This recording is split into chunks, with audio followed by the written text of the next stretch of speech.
안녕하세요. 오늘은 세상에서 가장 영향력 있는 주가 지수 중에 하나라는 MSCI 지수가 뭔지, 그리고 왜 MSCI가 약간 한국에겐 얄미운 존재가 된 건지 좀 알아볼 건데요.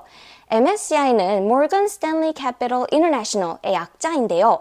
따라서 MSCI 인덱스 하면은 미국의 Morgan Stanley Capital International사가 발표하는 세계 주가 지수가 되는데요. MSCI라는 회사가 그럼 어떤 회사인지 알아보아야 하는데요.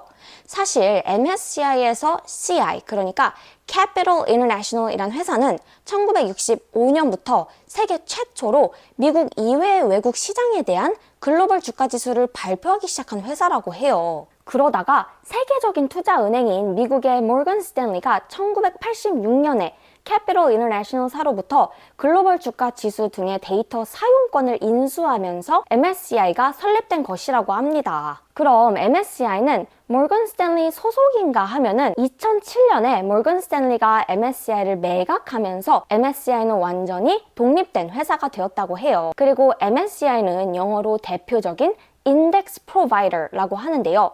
여기서 인덱스는 주가 지수를 말하고 프로바이더는 제공자 혹은 제공기관이기 때문에 지수를 만들고 관리하고 제공하는 기업을 인덱스 프로바이더 혹은 한국어로 지수 제공기관이라고 해요. 그럼 글로벌 금융시장에는 세계 3대 지수 제공기관이 있다고 하는데요. 먼저 S&P 500 지수로 유명한 S&P 다우존스, 그리고 러셀 2000 지수로 유명한 FTSE 러셀, 그리고 MSCI가 있다고 합니다. 여기서 잠시 후에 FTSE 러셀을 FTSE 러셀이라고 안 하고 FTSE라고 하는 이유는 나스닥을 NASDAQ라고 안 하는 것처럼 발음하기 쉽게 만들어진 닉네임이 굳어진 표현이라고 합니다. 2023년을 기준으로 이 3대 지수 제공기관이 올리는 매출은 글로벌 지수 사업 매출에서 70%를 차지했다고 해요. 따라서 이 3대 지수 제공기관들이 글로벌 지수 사업을 독점하는 형태인데요. 사실 이 3대 지수 제공기관 중에서 MSCI는 한국의 입장에서 약간 얄미운 존재라고도 할 수 있는데요. 왜냐하면 MSCI는 세계 국가들을 경제 발전 정도, 시장의 규모, 유동성, 접근성 등을 토대로 매년 평가를 해서 크게 선진시장, 신흥시장, 프론티어 시장 등으로 분류하고 그에 따른 지수를 발표하고 있는데요.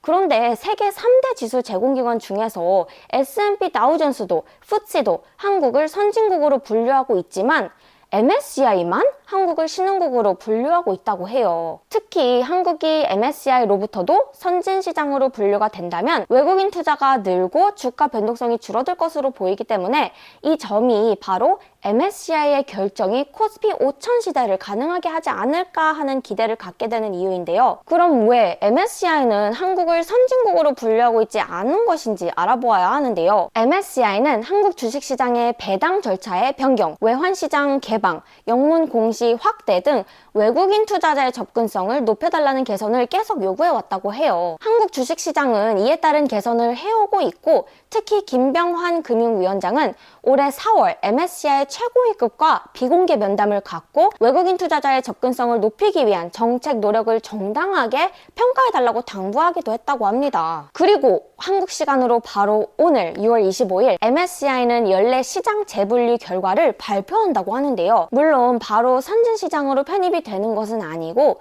관찰 대상국으로 먼저 분류가 된다면 빠르면 2027년에야 실제 편입이 가능할 것으로 보인다고 합니다. 오늘 결과가 미래의 한국 코스피 지수에 유의미한 영향을 줄 수 있는 만큼 결과를 한번 주의 깊게 지켜보는 것이 좋을 것 같습니다. 오늘도 영상 봐주셔서 감사드리고 영상이 도움이 되셨다면 좋아요, 구독 부탁드리고 그럼 빠이빠이.